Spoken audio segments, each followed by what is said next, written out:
Hey, thank you for joining me. Today we're going to go over creating a cyclic job flow. The scenario here that I'm going to cover is all in Control M Desktop. It's going to be creating a new table from scratch. And what we're going to do is we're going to have a single job that's going to run a command. And then on OK, it's going to trigger a finish job. And on not OK, it's going to trigger a log job, and this is going to rerun, not the log, but the entire flow every 30 minutes. Okay, so we're going to go ahead and get started. I have Control M Desktop opened up here, and this, of course, is Control M 7.0. So we're going to create a new job. We're going to pick our data center. In this case, we're going to go ahead and do it in Test QA. We're going to make sure we pick OS as our job type. We're going to call this main job. And I'm going to go ahead and do a table name of main. So we're going to call it main job.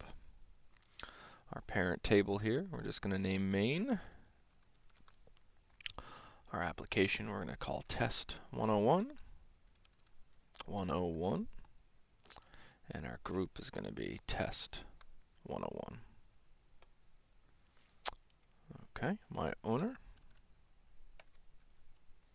is the username that's going to have to run the job. And then my ID is the ID of the author of the job.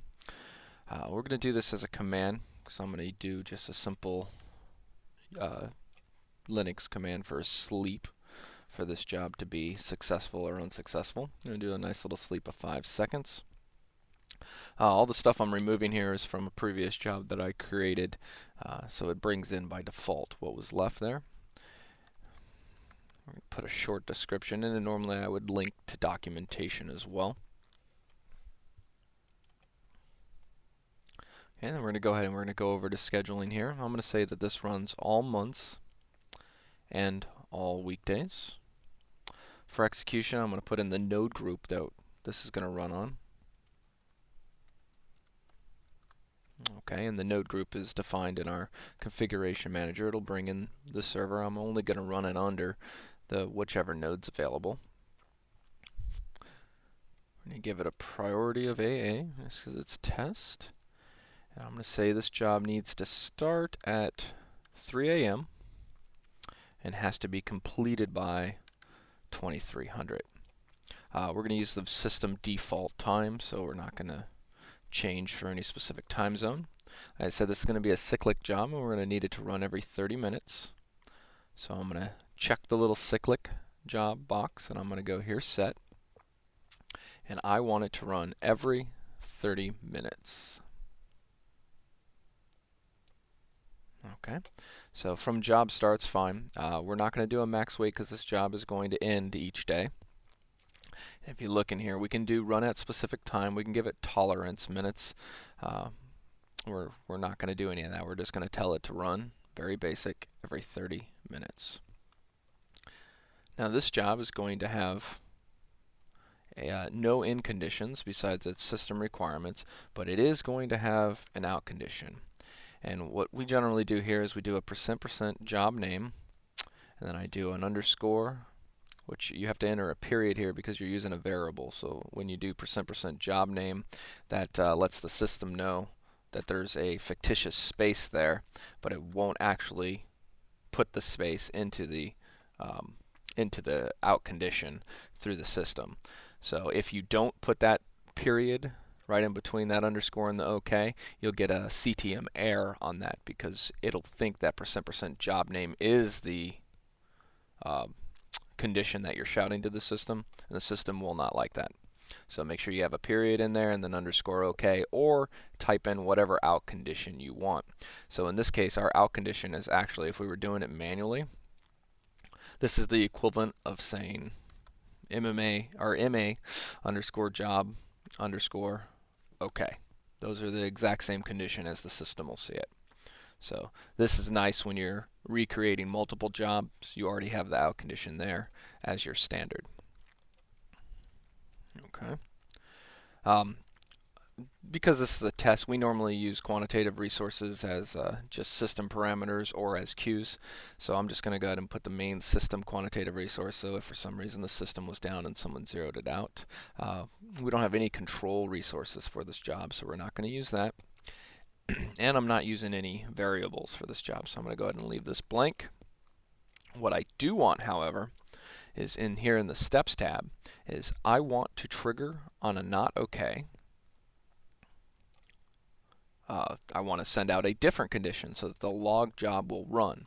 Pretty much I'm going to do any statement, but I want the end code to be not okay. So that means that any statement that the job actually puts out is irrelevant. It's going to ignore it all. And this is a normal variable here for the statement code. And then for code, which is the actual comp stat, if it does a not okay, I could also use like a comp stat equals greater than 1 or many other different variables here. But on this one, this job's going to end either okay or not okay, so a 0 or anything else. Now, anything else other than 0, it's going to do a not okay statement according to control M. So, but what I want is on not okay, I want to do, and I want it to shout a condition. And what I want that condition to be is the exact same as the OK condition, except for, and again I'm going to put the period here, underscore not OK. So we're keeping it real simple and the same. It's either going to shout an OK condition or a not OK condition. So you can look here, everything else is going to be the same. We're going to still use ODAT, and we're still going to use the plus effect, except for when the job finishes OK, it's going to shout the job name underscore OK. And when it shouts not OK, it's going to shout the job name underscore not OK. So, like I said, this is exactly the same. We're doing a plus because we're adding the condition to the system. Now, this is important because this is what we're going to use later to let these jobs reset. Okay. For post-proc, normally here we would just do on and not okay. We'd shout to the system. We're going to go ahead and just leave this blank for now. I don't need it to shout because of the particular situation that we're in here. And I am actually going to go ahead and change this to where we're all test 101 all the way across. Okay, so now that I've set the basic parameters of the job, I'm going to go ahead and save and close. And you're going to see here, I'm in the application view. You're going to see that this job has now been created. So like I said, if this job runs successfully, I want it to run another job. That'll be our second job in the series. Okay, but only on OK. And if it fails, I want it to run a log job, which will be only on not OK. So what I'm going to do to save some time is I'm going to right-click on the job and I'm going to do a copy and edit. This way the basics of the job is already there. Okay, so I'm just going to add here MMA job 2. I would change the command if there was a different command here for this, but in this case, since it's just tests, we're just going to continue to use sleep. Now what I am going to do, the scheduling and everything of this job is going to be exactly the same. Okay, what I could do is just have this job be a cyclic job and allow it to run at any time, okay, which is a simple change here. And I'm going to show you every 0 minutes here will allow this job just to run any time that primary job runs. As long as the condition that we're going to set on it is out there, this job will run. Now you can get in a little bit of trouble with this if you don't properly clear the condition, or rarely I've had where a job is actually shouted and cleaned its condition but not quick enough, the job will get in a loop. So we're not going to let that happen. I know this isn't going to run since we have the primary job set for every 30 minutes. I can give this job really anything less than 30 minutes, it's going to rerun. So what I'm going to do just to be safe is I'm going to put a 1 minute time, which means this job cannot run until 1 minute has passed. Okay, it's just a little safety so we don't get stuck in an infinite loop. with this sleep command, it's not that big of a deal because you'll have 5 seconds to kill the job if necessary. Some jobs you'll run into will run so quickly that by the time the system sees it, and it's already past what your reaction time through the GUI can possibly be. We've occasionally run into that. So now the conditions are going to change on this. I'm still going to shout a job OK for this, but this one's going to have an end condition of that MA job OK. Okay, so this job will not run until MA job has ended OK. And we're going to do a cleanup process here at the same time. The out condition of this job is not only going to be its job name underscore OK in case we wanted to add future jobs into the series, but what it's also going to do is be a cleanup job. So it's going to clean up the condition that it was relying on to run in the first place. Okay, and this is going to allow us to make this job cyclic and run as many times as that other job runs without having the same amount of time and the same scheduling throughout it. I mean, in essence, you can schedule this job with unlimited, that 0 like we talked about, to where it's ready to run right afterwards. Okay. Same resources, and what we're going to do, normally I would leave this here for the not OK, just because a lot of the jobs we run will do different jobs on not OK.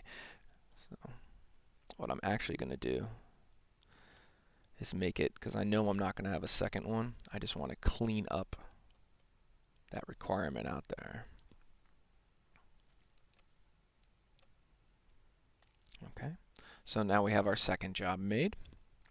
And now what we're going to do is we're going to make the log job. I'm going to do it the same way. I'm just going to do a copy and edit here. And I'm going to call this log. Okay. We go straight into conditions. I already have the schedules already set up on it. We'll go back in here and we'll make this a 1 minute just to be safe again. We know it's never going to run quicker than that. And my end condition, instead of it being the OK, it's going to be the not OK. Okay, I still have the out condition here of the job name. And again, that's just a cleanup thing. And then after this job runs, we're also going to clean up that not OK condition.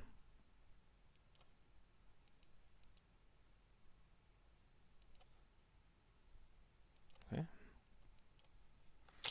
Now we have our 3 jobs. They're linked. You don't, when you use the %% job name, you don't see the lines between them. But if I would have used the actual job name itself, you would see those lines. Like if, just to show you, if I change this to that, you would see the lines between it. So sometimes using the job names is easier. At least if you know you're not going to be copying it, the %% job name is more of a convenience when you're creating mass number of jobs. The less steps that you have to do, it normally helps you out. When they come into Control M, into the EM side, you'll actually see the lines because it'll generate the job name into that position. So now what I'm going to do is I'm going to go ahead and write to Control M. And you're going to see all 3 of my jobs are written. And I'm going to go ahead and go into Table Manager here. And I did this in Test QA. You see what I was doing previously there. And what I want to look at, since I know my table name is Test 101, there we go. I want to upload those jobs. Okay, I could do a force from here, but just to show you, I'm going to do it from the EM GUI. Okay, so now I am in test, in the test system on the EM side, and I'm going to go ahead and go to Tools and Order Force. I'm going to switch to the data center where my jobs are. All right, and you see my 3 jobs here. Now, since this one, I'm going to go ahead and order force with hold, because this one has no other requirement and I want to be able to show you this, and then I'm going to go ahead and force these other two in, which won't start running automatically. At least if I did everything right, they won't. Okay. And I should be able to go down here to test 101. And you'll see, now again, I have the conditions out here, but you can actually see that the jobs are linked. There we go. And you see that I have, oh, I left that clicked. I'm sorry about that. I'll go ahead and free these two jobs, which should not kick off at all. But now what I'm going to go ahead and do is I'm going to free this job, and we're going to watch it run. Get you guys a better view here. There we go. Okay, and we will free. Now this job is just a sleep job, so we're going to have a little 5-second wait here. And then what should happen is job number 2 should start running. And you'll see it'll go right back into a cyclic mode. And now this job will wait. Both of these will wait 30 minutes. So we can go and we can do a sys out.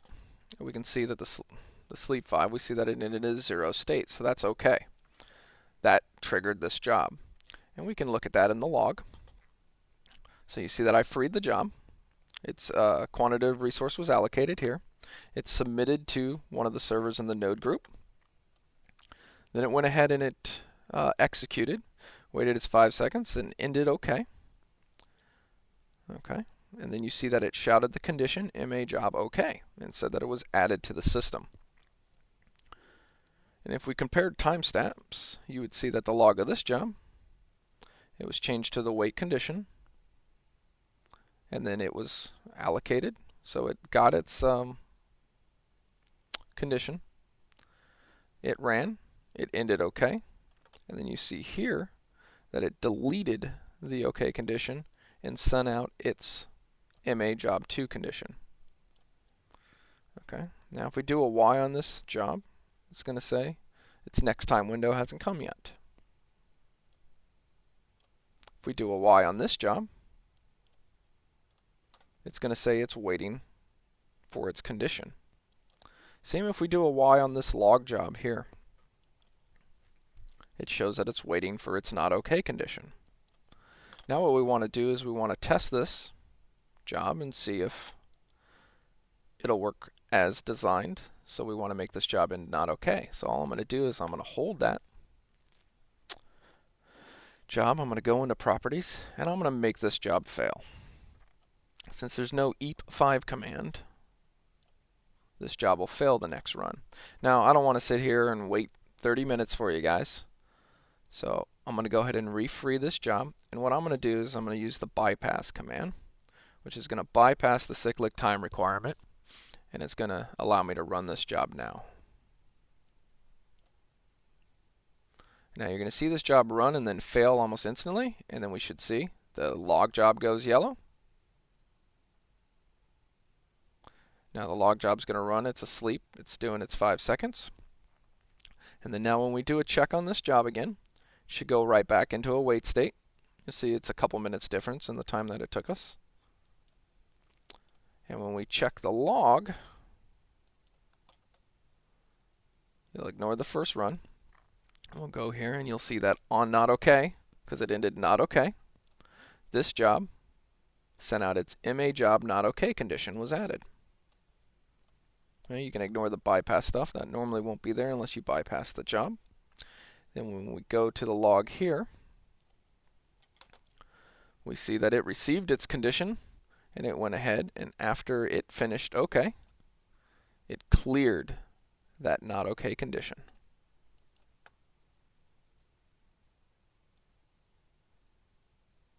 And added its own condition right there. Okay, and now just to make sure that this job didn't run, we'll check the sys out. And it's going to bring it up because there's only one. And we see there's still only one sys out here. If we check the sys out on this job, we see that there's 2 sys outs here. Okay. And if we check the log job, we see that there's only one sys out there. And that's the bare bones basic of a cyclic job process. Hope this was helpful. Leave any questions in the comments. Thank you.